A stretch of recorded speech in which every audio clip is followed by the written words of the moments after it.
Break ನಂತರ ಮತ್ತೆ ದಸರಾ ವಿಶೇಷ ಸುವರ್ಣ ಸಿಂಫೋನಿ ಸಂಗೀತ ಕಾರ್ಯಕ್ರಮವನ್ನು ಮುಂದುವರಿಸ್ತಾ ಈಗಾಗಲೇ ಮೆಲೋಟ್ರಿ ಸಾಕಷ್ಟು ವೇದಿಕೆಗಳಲ್ಲಿ ಸುಮಾರು ಕಾರ್ಯಕ್ರಮಗಳನ್ನು ನೀಡಿದ್ದೀರಿ ಅಂತ ನಾನು ಬಲ್ಲೆ. ನಿಮ್ಮ ಮೇನ್ ಏಮ್ ಏನು? ನಮ್ಮ ಮೇನ್ ಏಮ್ ನಮ್ಮ ತಂಡವನ್ನು ಅಂತಾರಾಷ್ಟ್ರೀಯ ಮಟ್ಟಕ್ಕೆ ತೊಗೊಂಡೋಗಿ ದೊಡ್ಡ ಉತ್ಸವಗಳಲ್ಲಿ ನುಡಿಸುವಂಥ ಒಂದು ಆಸೆ ನಮಗುಂಟು. ಅದರದ್ದೇ ನಮ್ಮ ಪ್ರಯತ್ನ ಸಾಗಿದೆ. ಆಲ್ರೆಡಿ ತುಂಬ ನ್ಯಾಷನಲ್ ಲೆವೆಲಲ್ಲಿ ತುಂಬ ಪರ್ಫಾರ್ಮ್ ಮಾಡಿದ್ದೀವಿ. ಇಂಟರ್ನ್ಯಾಷನಲ್ ಲೆವೆಲ್ಗೆ ನಾವು ಕಾದು ನೋಡ್ತಾ ಇದ್ದೀವಿ.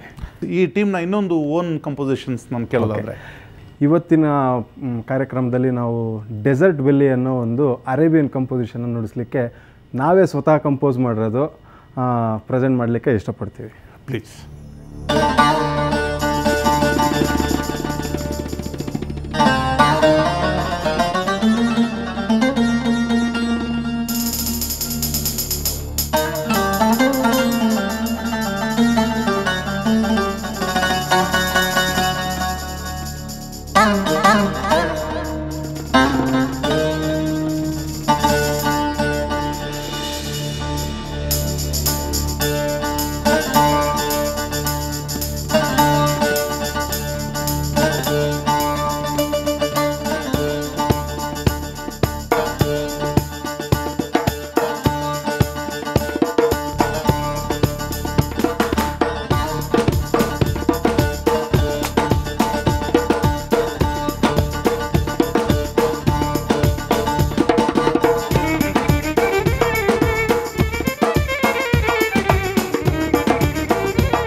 ಮರಳುಗಾಡಿನ ಆ ಸಂಗೀತದ ಝಲಕ್ ಏನಿದೆ ಅದನ್ನು ಹಾಗೇ ಕಟ್ಟಿಕೊಟ್ಟಂಥ ಅನುಭವ.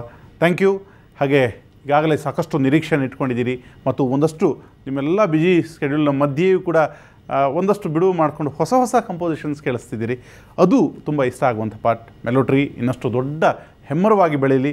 ನಿಮ್ಮೆಲ್ಲ ನಿರೀಕ್ಷೆಗಳು ನಿಜವಾಗಿ ಆ ಸಂಗೀತದ ಸಾಧನೆ ನಿಮಗೆ ದಕ್ಕುವಂತಾಗಲಿ. ನಿಮ್ಮ ಇಡೀ ತಂಡಕ್ಕೆ ಮತ್ತೊಮ್ಮೆ ಧನ್ಯವಾದಗಳು ಸಲ್ಲಿಸ್ತೀನಿ. ಧನ್ಯವಾದಗಳು. ಸುವರ್ಣ ಚಾನೆಲ್ ಹಾಗೂ ರಾಘವೇಂದ್ರ ಕಾಂಚನ್ ಈ ನವರಾತ್ರಿ ಸ್ಪೆಷಲ್ ಮಾಡ್ತಾ ಇದ್ದಾರೆ. ನಮ್ಮ ಮೆಲೋಟ್ರಿ ತಂಡದಿಂದ ಎಲ್ಲ ವೀಕ್ಷಕರಿಗೂ ನವರಾತ್ರಿ ಹಬ್ಬದ ಶುಭಾಶಯಗಳು. ಧನ್ಯವಾದಗಳು. ಇದು ಇವತ್ತಿನ ದಸರಾ ವಿಶೇಷ ಸುವರ್ಣ ಸಿಂಫನಿ. ನಾಳೆ ಮತ್ತೊಂದು ವಿಶೇಷ ಸಂಗೀತ ಕಾರ್ಯಕ್ರಮದೊಂದಿಗೆ ನಿಮ್ಮೊಂದಿಗೆ ಬರ್ತೀವಿ. ನೇರ ದಿಟ್ಟ ನಿರಂತರ ಸುದ್ದಿಗಾಗಿ ನೋಡ್ತಾ ಇರಿ ಸುವರ್ಣ ನ್ಯೂಸ್.